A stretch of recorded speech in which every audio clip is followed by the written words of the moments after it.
Hello बच्चों, एक बार फिर से स्वागत है आपका स्मिता क्लासेस में। जैसा कि आप जानते हैं कि हम लोग स्टैंडर्ड 7 की साइंस बुक को पढ़ रहे थे।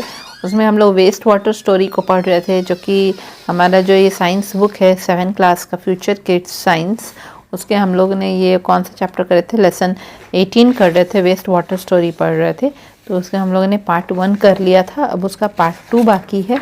सीवेज ट्रीटमेंट से हम लोग शुरुआत करेंगे और पार्ट 2 करने के बाद ये चैप्टर हमारा कंप्लीट हो जाएगा, waste water story chapter complete हो जाएगा। ठीक है, तो हम लोग रीड करेंगे। The amount of fresh water available is fix even though the demand for it is growing continuously, therefore treating sewage water is essential. The process of processing of sewage to remove pollutants and make it harmless so that it may be disposed of safely is called sewage treatment or wastewater treatment. Wastewater treatment plants, WWTP. Sewage treatment includes physical, chemical and biological treatments to remove the various contaminants. The main method of sewage treatment includes the following steps. Screening. The sewage entering the sewage plant is first screened, that is, it is made to flow through bar screens which remove large objects like racks, cans, napkins, sticks, plastic, etc. Grid separation. The sewage next flows slowly through long channels. As it flows, grit, sand and pebbles in it settle down at the bottom and are removed from time to time from such channels. First settling tank. The liquid continues slowly through another series of tanks. In settling tank, about 40% of organic matter like feces settle down as semi-liquid, watery and slimy substance called sludge. The oily substances floating are removed by a skimmer. The rest of the organic matter is in the form of tiny suspended particles which is then passed to the aeration tanks. This is called clarified water. The sludge from the bottom of the tank is pumped to the sludge digestion plant where it is decomposed by the anaerobic bacteria. The biogas produced in the process can be used as a fuel can be used to produce electricity. ठीक है, अब जितना भी fresh water available है वो fix है ना, हमारे पृथ्वी के ऊपर उससे ज़्यादा फ्रेश वाटर अवेलेबल नहीं है। पर है कि जैसे जैसे पॉपुलेशन इंक्रीज़ कर रहा है तो फ्रेश वाटर का डिमांड बढ़ते ही जा रहा है। इसीलिए अब उस डिमांड को पूरा कैसे करेंगे फ्रेश वाटर का, इसीलिए जो सीवेज वाटर है उसको ट्रीटमेंट किया जाता है, मतलब उसको प्योरीफाई किया जाता है और उसमें से फ्रेश वाटर को निकाला जा सकता है। ठीक है, तो ये जो प्रोसेसिंग ऑफ सीवेज है, सीवेज को बहुत सारे प्रोसेस से पास कराना ताकि हम उनमें से पोल्यूटेंट्स को, प्रदूषण करने वाले अंशों को हटा देंगे और उसको हार्मलेस बना देंगे। ठीक है, उसको नुकसानदेह और नहीं रहने देंगे सीवेज को, ड्रेन के पानी को, सो दैट कि हम उसको आसानी से डिस्पोज कर सकेंगे सेफली। वही कहलाएगा सीवेज ट्रीटमेंट या वेस्ट वाटर ट्रीटमेंट। मतलब कहने का मतलब है कि ये जो ड्रेन्स से, हमारे घरों के ड्रेन्स वगैरह से जो पानी निकल रहा है तो वो पानी को अच्छे से ट्रीटमेंट किया जाता है, बार बार उसको प्योरीफाई किया जाता है। ठीक है, अलग अलग प्रोसेस से उसको प्योरीफाई किया जाता है ताकि उसमें से जितने भी हार्मफुल सब्सटेंसेस हैं उन सब को हटा दिया जाए और उसके बाद उसको वाटर बॉडी में रिलीज़ करेंगे या कहीं उस जो भी नदी में, तालाब में, जहाँ भी छोड़ेंगे वहाँ छोड़ेंगे ताकि वो नदी और तालाब का पानी दूषित नहीं हो और वो नदी तालाब का पानी लोग दोबारा से यूज़ कर सके, उस नदी के पानी को यूज़ कर सके, उसको सेफली हम लोग डिस्पोज करेंगे। यही कहलाता है सीवेज ट्रीटमेंट। ठीक है, अब सीवेज ट्रीटमेंट में क्या है, फिजिकल, केमिकल और बायोलॉजिकल ट्रीटमेंट होता है टू रिमूव द वेरियस कॉन्टेमिनेंट्स। मतलब कि फिजिकल ट्रीटमेंट मतलब कि उसका सॉलिड पार्टिकल्स को उस सीवेज में से निकालते हैं, सॉलिड कचड़े को निकालते हैं। केमिकल मतलब कि जो नुकसानदेह केमिकल है उसमें दूसरे केमिकल डाल के उसको रिएक्शन करा के उनके नुकसान को कम करते हैं।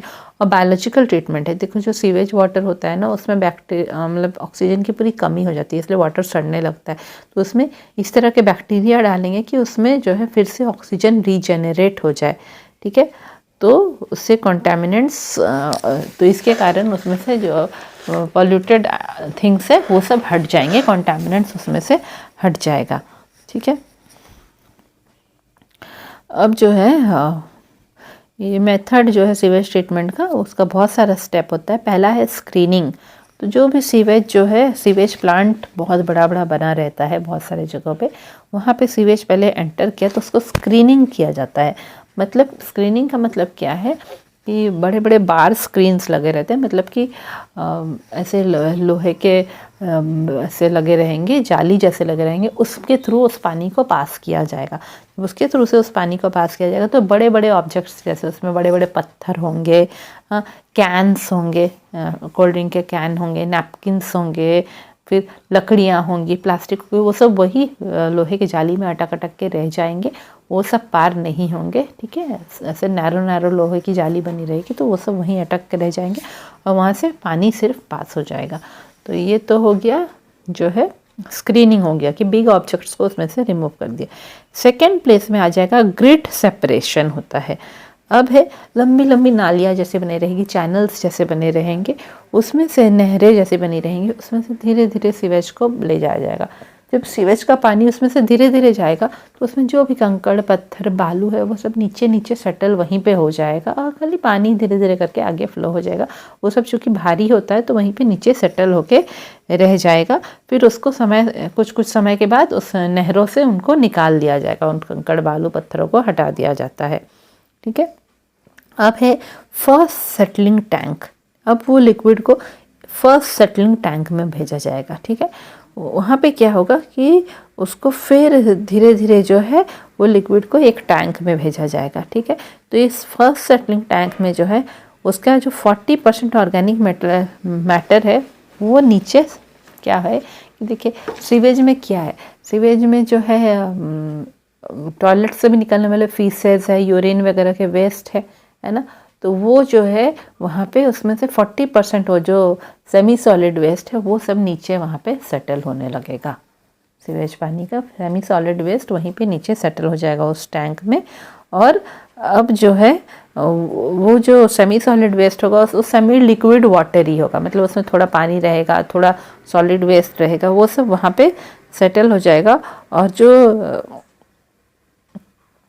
और उसके ऊपर थोड़ा थोड़ा ऐसा चिपचिपा पदार्थ भी रहेगा, स्लाइमी सब्सटेंस भी रहेगा जो कि स्लज बोलते हैं, वो सब वहीं पे सेटल हो जाएगा। ठीक है, और जो ऑयली सब्सटेंस रहेगा, तेल वेल जो पानी में निकल रहा है वो सब ऊपर ऊपर तैरेगा, वो क्यों हल्का रहेगा तो वो सब स्कीमर की मदद से वो तेल को हटा दिया जाएगा। ठीक है, स्किम कर लिया जाएगा। अब जो रेस्ट पानी है जिसमें अभी भी ऑर्गेनिक मैटर मिला हुआ है, ठीक है, rest of the organic matter जो कि किस रूप में रहेगा, पानी के ऊपर छोटे छोटे टाइनी सस्पेंडेड पार्टिकल्स रहेंगे, छोटे छोटे पार्टिकल्स पानी के ऊपर दिखाई देंगे, उसको ये आगे बढ़ा दिया जाएगा, उसको एरिएशन टैंक की तरफ भेज दिया जाएगा। तो अभी जो पानी इस फर्स्ट सेटलिंग टैंक से निकल रहा है वो क्लैरिफाइड वाटर कहलाएगा। ठीक है, वो क्लैरिफाइड वाटर वहाँ से निकलेगा। ठीक है, अब जो फर्स्ट सेटलिंग टैंक में नीचे जो जम गया है सेमी सॉलिड वेस्ट वो स्लज था। ठीक है, उसको पंप की मदद से वहाँ से निकाला जाता है, पंप की मदद से निकाल के उसको दूसरी जगह भेजा जाता है। कहाँ भेजा जाता है? स्लज डाइजेशन प्लांट में भेजा जाता है। ठीक है, एक दूसरी जगह भेजा जाता है, दूसरे एक बड़े से एक होल जैसा मतलब एक बना हुआ रहता है सर्कुलर एक चीज़, वहाँ पे उसको भेजा जाता है, स्लज डाइजेशन प्लांट कहते हैं, जहाँ पे कि एनारोबिक बैक्टीरिया डाला रहता है, मतलब ऐसा बैक्टीरिया जो कि बिना ऑक्सीजन के भी रेस्पिरेशन कर सकता है, बिना ऑक्सीजन के भी जीवित रह सकता है, वैसा बैक्टीरिया वो स्लज डाइजेशन टैंक में डाला रहता है। वो इस ऑर्गेनिक मैटर को खा के चेंज करेगा, इसको डिकम्पोज कर करके बायोगैस में चेंज करेगा और उस बायोगैस से इलेक्ट्रिसिटी प्रोड्यूस किया जाएगा। ठीक है, यूज एज अ फ्यूल, उससे जो है उस बायोगैस की मदद से गैस चूल्हे भी जला सकते हैं और इलेक्ट्रिसिटी भी उत्पन्न कर सकते हैं। ठीक है, ये हो गया, उस स्लज का काम हो गया। और ये क्लैरिफाइड वाटर आगे चला गया किसमें? एरिएशन टैंक में चला गया, ये जो क्लैरिफाइड वाटर है। अब हम लोग आगे आ जाते हैं, एरिएशन टैंक के बारे में पढ़ते हैं। Oxygen is added to the clarified water either by stirring it or by bubbling compressed air through it. Bacteria and protozoa grow and reproduce rapidly in these conditions. These microorganisms clump the organic particles together. Enzymes released by the bacteria digest the solids to soluble products which it absorbs and use it for energy and growth. This process is called aerobic digestion. In this way, the suspended solids and dissolved substances in sewage are removed, leaving fairly pure water. Second settling tank. The microorganisms settle down, forming a fine sludge called activated sludge, and the process of water is also called activated sludge because aerobic bacteria and oxygen are present in it. Some of the activated sludge is added back to the aeration tanks to maintain their population. The remaining activated sludge is sent to the sludge digestion plant. The sewage stays in the aeration tank for only 6 to 8 hours, but the recycling of activated sludge allows the microorganisms to act on it for 20 to 30 days. Activated sludge contains 97% water. The water is removed by sand, drying beds or machines. When all the sludge has settled, the water is pure enough to be discharged into a river and the sludge passes to a digester. Sometimes it may be necessary to disinfect water with chemicals like chlorine and ozone before releasing it into the distribution substance system to kill the bacteria present in the water. अब जो है aeration tank में भेजा जाएगा, ठीक है, उस clarified water को। एरिएशन टैंक का मतलब ही है कि वहाँ पे एयर भेजा जाएगा उस टैंक में, या तो वो क्लैरिफाइड वाटर को बहुत स्टिर किया जाएगा, गोल गोल गोल गोल बहुत घुमाया जाएगा, या उसमें जो है बबल करके कंप्रेस्ड एयर को उसके अंदर भेजा जाएगा। एयर को बहुत ही प्रेशर में रखा जाएगा, दबाव में, और बबल कर करके अंदर भेजा जाएगा ताकि ऑक्सीजन उस पानी में चला जाए। अब वहाँ पे है कि जब इस तरह से उसमें ऑक्सीजन मिलाया जाएगा तो उसमें बैक्टीरिया और प्रोटोजोआ जन्म लेंगे और रिप्रोड्यूस करेंगे तेज़ी से, ठीक है। बैक्टीरिया प्रोटोजोआ क्या करेंगे, अब इस पानी में जो टाइनी ऑर्गेनिक पार्टिकल सस्पेंडेड है, जो गिरे हुए हैं थोड़े थोड़े ऑर्गेनिक पार्टिकल जो हैं, ठीक है, उन सबको वह एक साथ जोड़ देगा, ठीक है।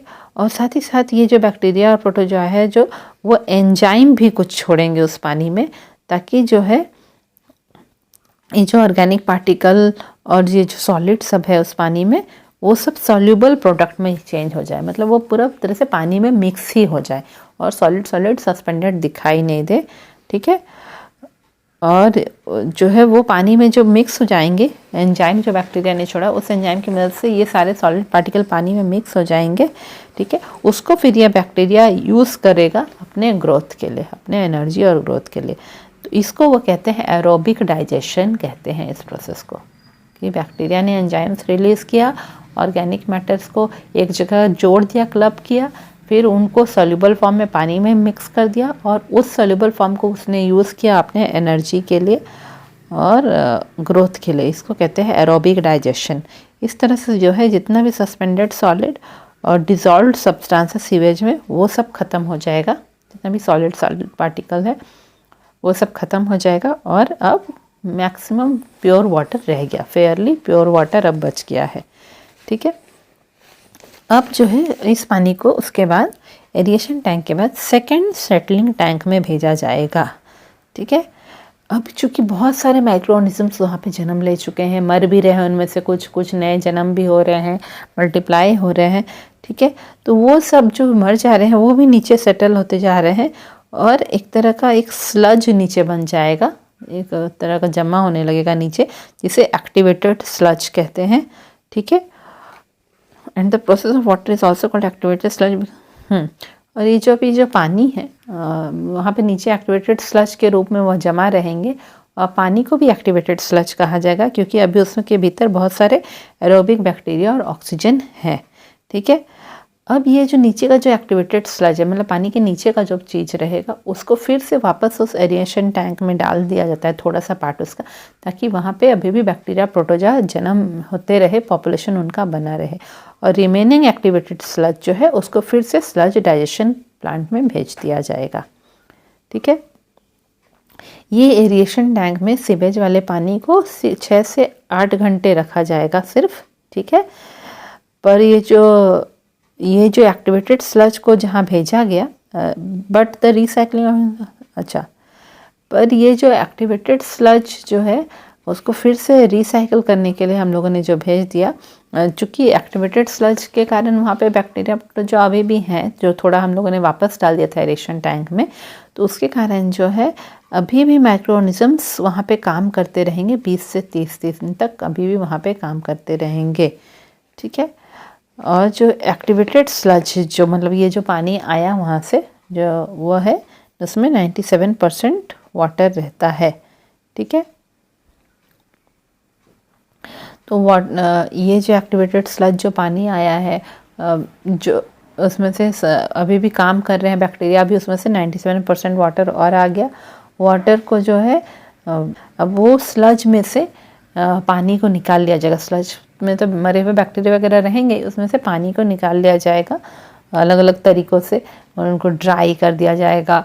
स्लज को, तो स्लज वहीं रह जाएगा, पानी अलग हो जाएगा, अलग अलग तरीक़ों से उसको निकाल लिया जाता है एक्टिवेटेड स्लज से। ठीक है, और जब सारा स्लज सेटल हो गया तो वाटर, पूरी तरह से वाटर निकल गया, स्लज नीचे सेटल हो गया है। अब वाटर पूरा साफ़ हो गया है कि हम उसको किसी रिवर बॉडी में, वाटर बॉडी में कहीं पे हम उसको छोड़ सकते हैं, और जो स्लज है उसको डाइजेस्टर में भेज दिया जाएगा। अभी भी कई बार होता है कि वाटर अभी भी इम्प्योर है, तो कई बार उसके में केमिकल ऐड करते हैं, क्लोरीन या ओजोन डालते हैं ताकि वो थोड़ा अभी भी हार्मलेस बन जाए, डिसइंफेक्ट उनको करते हैं। क्लोरीन वगैरह डालते हैं ताकि उसका बैक्टीरिया मर जाए, वो डिसइंफेक्ट हो जाए, और फिर उसको वाटर बॉडी में छोड़ेंगे। ठीक है, vermi processing toilet is a design of toilet in which human excreta is treated by earthworms and is converted into vermicides that can be used for the soil। हाँ, बहुत सारी जगह पे जहाँ पे सुलभ शौचालय होता है, वहाँ पे जो ह्यूमन एक्सक्रीटा है उसमें अर्थवर्म को मिला दिया जाता है, और अर्थवर्म उसको खा के उसको वर्मी कंपोस्ट में चेंज करते हैं, मतलब कि एक तरह के खाद में चेंज करते हैं, जिससे कि सॉइल का फर्टिलिटी को बढ़ाया जाता है, वो सॉइल के ऊपर उसको डाल दिया जाता है। अब alternative method for sewage disposal हम लोग पढ़ेंगे। ठीक है, every community should have a way of disposing sewage so that people, animals and flies cannot touch it. This is called a sewage system. We know that poor sanitation is a basic cause of number of diseases. To make our sanitation get better, there are different types of sewage systems which can be used, such as on-site systems and sewage or effluent systems. Septic tanks, composting pits, chemical toilets, etc. are examples of on-site sewage disposal systems. ठीक है, अब है कि हर एक community जहाँ पे एक colony के जैसा है, लोग रह रहे हैं, ठीक है, तो उन लोग का एक तरीका होता है कि उन लोग के घर का जो सीवेज निकले, टॉयलेट्स का वाटर निकले, उसको उन लोग कैसे डिस्पोज करें ताकि उसके ऊपर लोग नहीं चढ़ जाए, जानवर नहीं चढ़ जाए, उसके ऊपर मक्खियाँ नहीं आए। ठीक है, उसको इस तरह से डिस्पोज करने का तरीका होता है, इसको सीवेज सिस्टम बोलते हैं। अगर पुअर सैनिटेशन रहेगा, पुअर साफ़ सफाई रहेगी, अच्छे से सीवेज डिस्पोज नहीं हो रहा है, तो बहुत सारी बीमारियां हो सकती हैं। ठीक है, तो सैनिटेशन बेहतर हो, साफ़ सफाई बेहतर हो, इसके लिए अलग अलग तरह का सीवेज सिस्टम होता है। एक होता है ऑन साइट सीवेज सिस्टम होता है, और सीवेज एफ्लुएंट सीवेज और ऑन साइट सिस्टम, या फिर सीवेज और एफ्लुएंट सिस्टम्स भी होता है। उसमें क्या क्या, सेप्टिक टैंक होता है, कंपोस्टिंग पिट होता है, केमिकल टॉयलेट, ये सब होता है। हम लोग आगे पढ़ेंगे उसके बारे में। ये तीनों जो है, सेप्टिक टैंक, कंपोस्टिंग पिट और केमिकल टॉयलेट्स, ये on site sewage disposal system है। ठीक है, तो पहले पढ़ते हैं सेप्टिक टैंक और soak pit. For treating domestic sewage, septic tank consist of concrete और metal tank with an outlet submerged in the ground. The solids settle down in this tank and the liquids flow into the soil. The impurities of the liquid are removed by soil as it passes through it and finally joins the groundwater. The solid material remains in the tank and is removed when large amounts get accumulated. ठीक है, ये ज़्यादातर domestic sewage के लिए होता है। एक area में जहाँ बहुत सारे घर हैं या सिंगल भी घर होते हैं, तो वो एक एक घर वाले अपना एक सेप्टिक टैंक बनवाते हैं। तो क्या होता है कि ये जो टॉयलेट्स का जो पाइप है वो सब उस सेप्टिक टैंक से कनेक्टेड रहता है। ये सेप्टिक टैंक पूरा कंक्रीट का बना रहता है, सीमेंटेड रहता है या मेटल का बना हुआ रहता है। ठीक है, और उसमें से एक आउटलेट निकला रहता है जो ज़मीन के भीतर घुसा हुआ रहता है। ठीक है, तो जितना भी ह्यूमन फेसेस जा रहा है उसमें, वो सॉलिड सब उसी टैंक में नीचे जम के रह जाता है, और उसका जो पानी वाला पार्ट है, लिक्विड पार्ट है, वो आउटलेट के थ्रू ग्राउंड में मिलता रहता है, ग्राउंड में चला जाता है।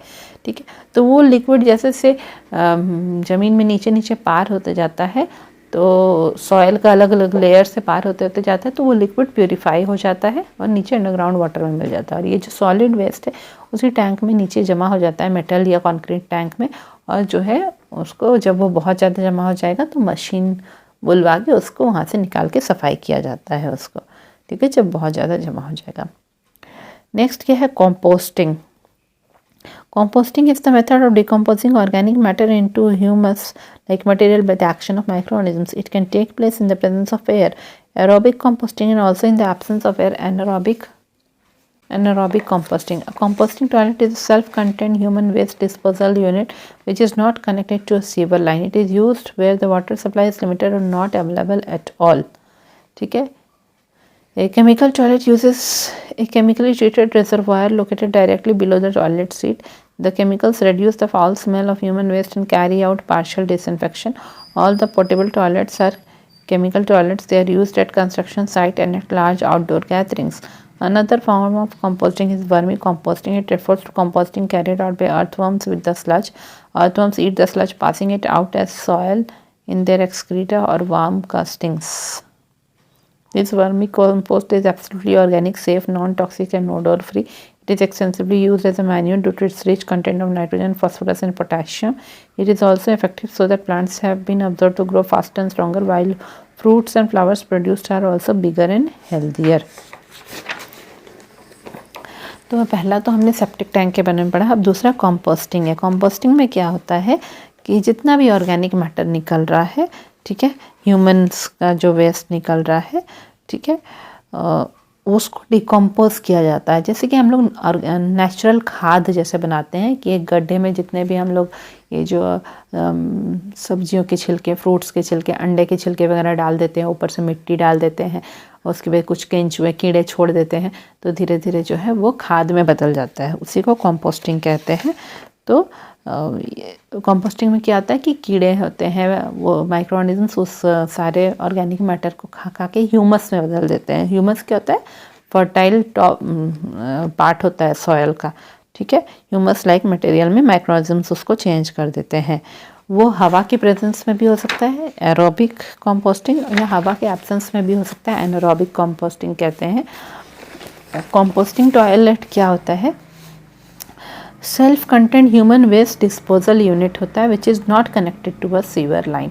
क्या है कि वो जो टॉयलेट से निकल रहा है सीवेज, उसको नीचे एक गड्ढा बना दिया जाता है, वो वहीं पे जमा होता रहता है. उसमें कुछ पाइप नहीं लगा रहता है कि जिसके थ्रू कहीं और जाए, वहीं पे जमा रहता है. वो ज़्यादातर वैसे जगह में यूज़ किया जाता है जहाँ पे कि वाटर सप्लाई कम हो, क्योंकि वहाँ पानी कम भेजना है. तो वाटर सप्लाई जहाँ कम हो, कम पानी लोग यूज़ कर रहे हों, तो वहाँ पे ये कंपोस्टिंग यूज़ करते हैं, ठीक है. अब केमिकल टॉयलेट क्या है? देखिए, बहुत सारे जगह पे जहाँ पे कुछ प्रोग्राम वगैरह हो रहा होता है तो एक पोर्टेबल टॉयलेट लगाते हैं, जो कि प्रोग्राम खत्म होने उस टॉयलेट को हटा दिया जाता है, ठीक है. पोर्टेबल टॉयलेट कहते हैं.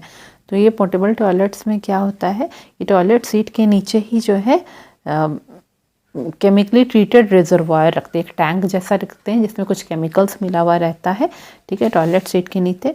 तो जैसे ही ह्यूमन वेस्ट उसमें जाएगा तो वो केमिकल रिएक्शन करेंगे और सारा बैड स्मेल हटा देते हैं ह्यूमन वेस्ट का, और पार्शली उस वेस्ट को डिसइंफेक्ट भी कर देते हैं, ह्यूमन एक्सक्रीटा को डिसइंफेक्ट भी कर देते हैं, ठीक है, वो केमिकल उसमें मिलके. और वो टैंक के फिर कचरे को बाहर कहीं फेंक दिया जाता है, ठीक है, उस रिजर्वायर के कचड़े को. तो जितना भी पोर्टेबल टॉयलेट्स होता है, प्रोग्राम्स में टेंट वेंट के पास कहीं भी लगाते हैं तो उसको केमिकल टॉयलेट ही वहाँ पे होता है.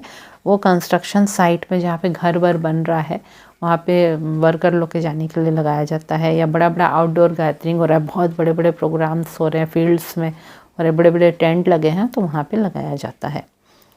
और एक कंपोस्टिंग क्या है? वर्मी कंपोस्टिंग है. ये ज़्यादातर, जैसे मैंने आपको बताया, सुलभ शौचालय वगैरह में होता है, ठीक है. ये क्या करते हैं, ह्यूमन एक्सक्रीटा को ये चेंज करते हैं कंपोस्ट में, खाद में चेंज करते हैं by the action of earthworm. Earthworm ये सारे ह्यूमन एक्सक्रीटा को खा जाते हैं और फिर अपने मुंह से उसको उगल देते हैं, जो कि सॉयल में मिल जाता है, passing it out as soil in their excreta और वर्म कास्टिंग्स, ठीक है. और फिर जो है उनके बॉडी से जो है, जब वो मर जाते हैं तो वो सॉयल में मिल जाता है, या फिर उनके मुंह से वो उगल देते हैं वापस सॉयल में उसको, वो खाने के बाद उस स्लज को. तो ये जो है वो वर्मी कंपोस्ट में चेंज होता है, एक तरह का खाद में चेंज हो जाता है. ये बहुत ही ऑर्गेनिक होता है, नेचुरल तरीके से हो रहा है, सेफ़ रहता है, नॉन टॉक्सिक रहता है, मतलब नुकसान नहीं पहुंचाता है, ओडोर फ्री रहता है, स्मेल भी नहीं करता है.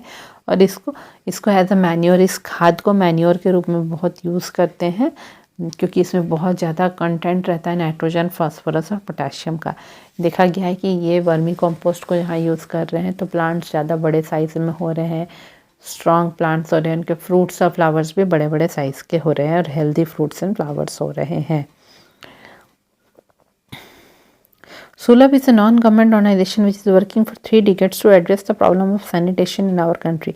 It has constructed more than 7,500 public toilet blocks, giving access to sanitation to 10 million people. Better housekeeping practices. It is better to throw oil and fats in dustbins than down the drains, as they can block the pipes on hardening. Do not throw chemicals like paint, medicine, insecticide down the drains, as they kill microbes that help to purify water. Do not throw cotton, sanitary towels, food remains in drains. They choke the drains and do not allow free flow of oxygen, thus hampering the degradation process.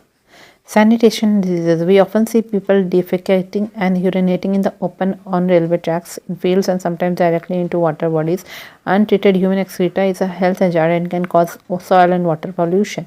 Polluted water seeps into the ground and also pollutes groundwater. Drinking polluted water results in waterborne diseases like cholera, typhoid, dysentery, and hepatitis. Clean water is a basic need of human beings. It is estimated that more than 1 billion people in the world do not get safe drinking water.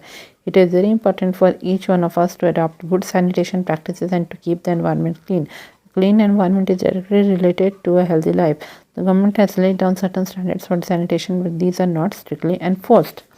Sanitation at public places. Poor sanitation in crowded public places can result in the spread of diseases. All of us can contribute in maintaining sanitation at public places by following some simple practices. We should not scatter litter anywhere. If dustbin is not available at public place, then we should carry the litter home and throw it in the dustbin. We should not spit in the public places. We should never urinate on the roadside. We all have a role in keeping our environment clean and healthy. Adopting good sanitation practices should become our way of life. देखिए, सुलभ जो है एक NGO है, non government organisation है, जो कि पिछले 30 सालों से वो कोशिश कर रहा है कि इंडिया में वो सैनिटेशन का प्रॉब्लम को सॉल्व करे। हाँ, ठीक है, साफ़ सफाई के प्रॉब्लम को वो सॉल्व करे। उसने 7500 से ज़्यादा पब्लिक टॉयलेट्स बना चुका है वो हर जगह, ताकि वो 10 मिलियन लोगों से ज़्यादा को वो सैनिटेशन दे सके, उनको सेफ़ टॉयलेट्स दे सके। अब है कि घर में भी कुछ ऐसे हमें प्रैक्टिसेस अपनानी चाहिए, ऐसी आदतें अपनानी चाहिए ताकि जो है आसपास का एनवायरनमेंट क्लीन हो। ठीक है, जितने भी ऑयल के थिंग्स हैं, तेल वाली चीज़ हैं या चर्बी वाले फैट्स वाली चीज़ें, उनको डस्टबिन में फेंकना चाहिए, ड्रेन्स में नहीं फेंकना चाहिए, क्योंकि वो ड्रेन में बह के फिर ड्रेन में वो ऑयल हार्ड हो जाता है और ड्रेन ब्लॉक होने लगता है।